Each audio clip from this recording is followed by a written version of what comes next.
Warahmatullahi wabarakatuh. Selamat malam. Pertama-tama marilah kita ucapkan puji syukur kehadirat Allah Subhanahu wa Ta'ala yang telah memberikan kesempatan dan kesehatan kepada kita sehingga bisa melakukan pertemuan maya ini.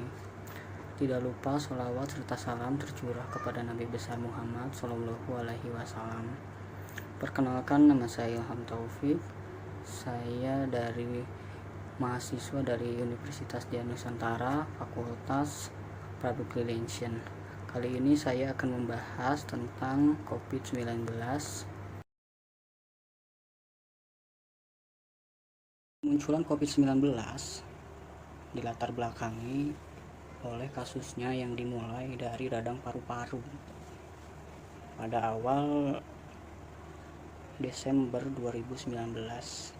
Kasus ini berkaitan dengan pasar hewan di Huanan, di kota Wuhan, yang pasarnya kedapatan menjual berbagai macam daging dari binatang, termasuk binatang yang tidak biasa untuk dikonsumsi, seperti kelelawar, ular, dan berbagai jenis tikus.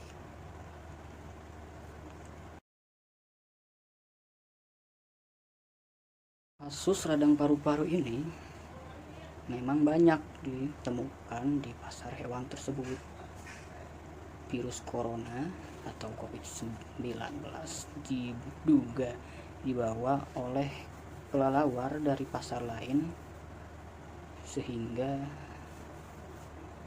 dikonsumsi oleh masyarakat di daerah tersebut hingga terjadi penularan.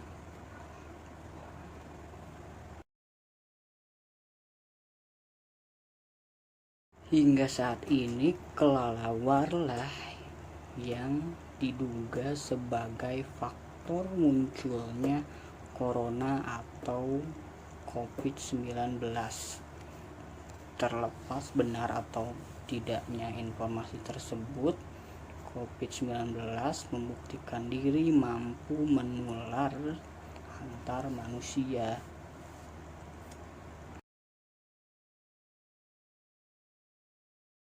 COVID-19 menjadi pandemi atau epidemi global, mengindikasikan infeksi COVID-19 yang sangat cepat hingga hampir tak ada negara atau wilayah di dunia yang absen dari virus corona, meningkatkan jumlah kasus terjadi dalam waktu singkat hingga butuh penanganan secepatnya.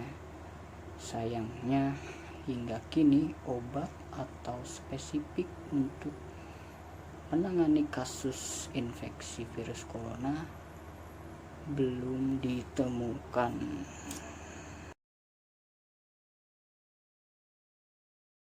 Menyatakan saat ini Eropa menjadi pusat pandemi virus corona secara global.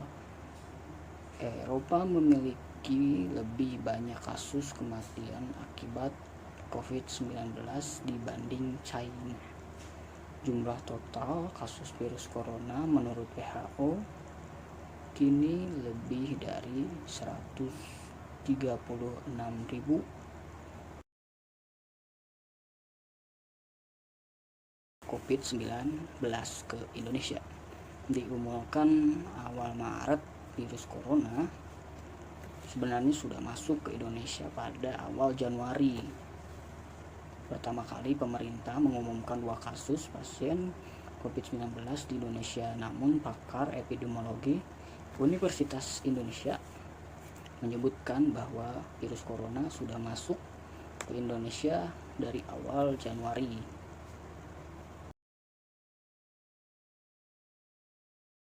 Pencegahan masuknya virus corona ke Indonesia memang dikatakan sulit karena banyaknya pintu masuk dari luar negeri ke Indonesia yang menjadikan Indonesia tertular virus corona dengan sangat cepat.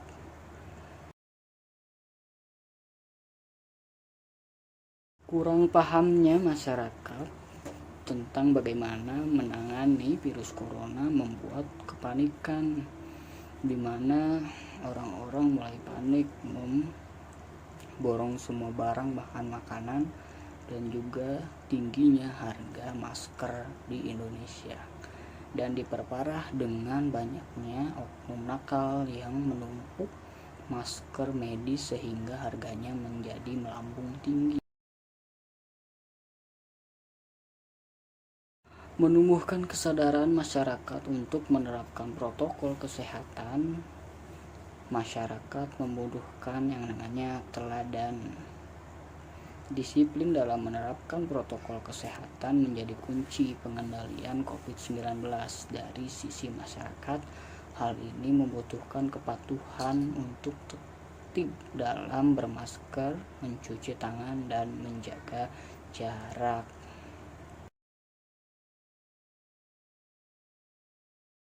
Mencegah penularan wabah COVID-19 terus dilakukan pemerintah mengingat masifnya angka penularan di Indonesia.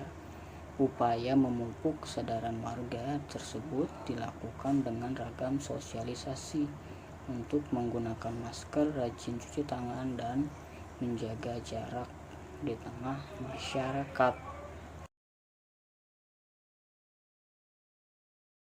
Pakai masker dengan baik dan benar, yaitu dengan menutupi seluruh bagian hidung dan mulut dengan menggunakan masker yang sesuai standar, baik masker kain 2 lapis maupun masker medis sekali pakai.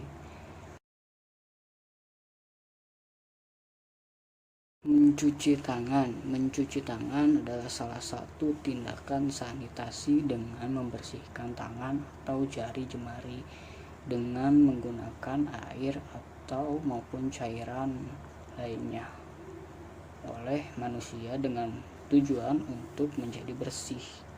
Kita disarankan untuk mencuci tangan sesering mungkin. Menurut ahli, mencuci tangan minimal 20 detik dengan sabun dan mencuci keseluruhan tangan seperti telapak tangan, punggung tangan, sela-sela jari, dan pergelangan tangan adalah cara paling tepat untuk menghilangkan bakteri dan virus. Pasalnya, bakteri dan virus menyebabkan penyakit menular dengan sangat mudah. Itu sebabnya kita disarankan untuk mencuci tangan sesering mungkin.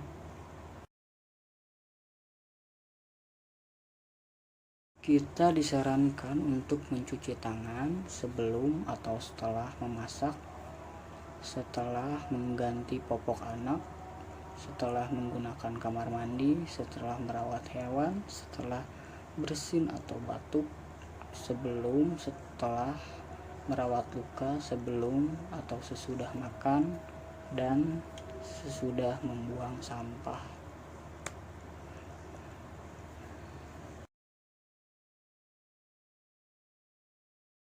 Menjaga jarak dengan orang sekitar, terutama di tempat umum, menjaga jarak 1,5 meter agar terhindar dari droplet virus corona. Physical distancing atau jaga jarak merupakan hal sederhana yang bisa kita lakukan untuk mencegah penyebaran virus corona. Saat ini yang bisa kita lakukan untuk menghindari diri dari virus corona adalah tidak berada di kerumunan atau tempat ramai. Dengan menjaga jarak fisik dari orang lain, hal ini dapat mencegah virus penyebar dari satu orang ke orang lain.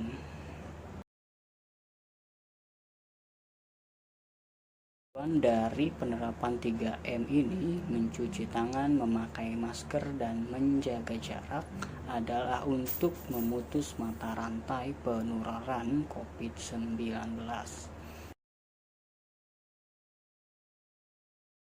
Saya Ilham Taufik, sekian dari saya. Bila ada salah kata dan perbuatan, mohon maaf. Terima kasih sudah mau mendengarkan. Assalamualaikum warahmatullahi wabarakatuh.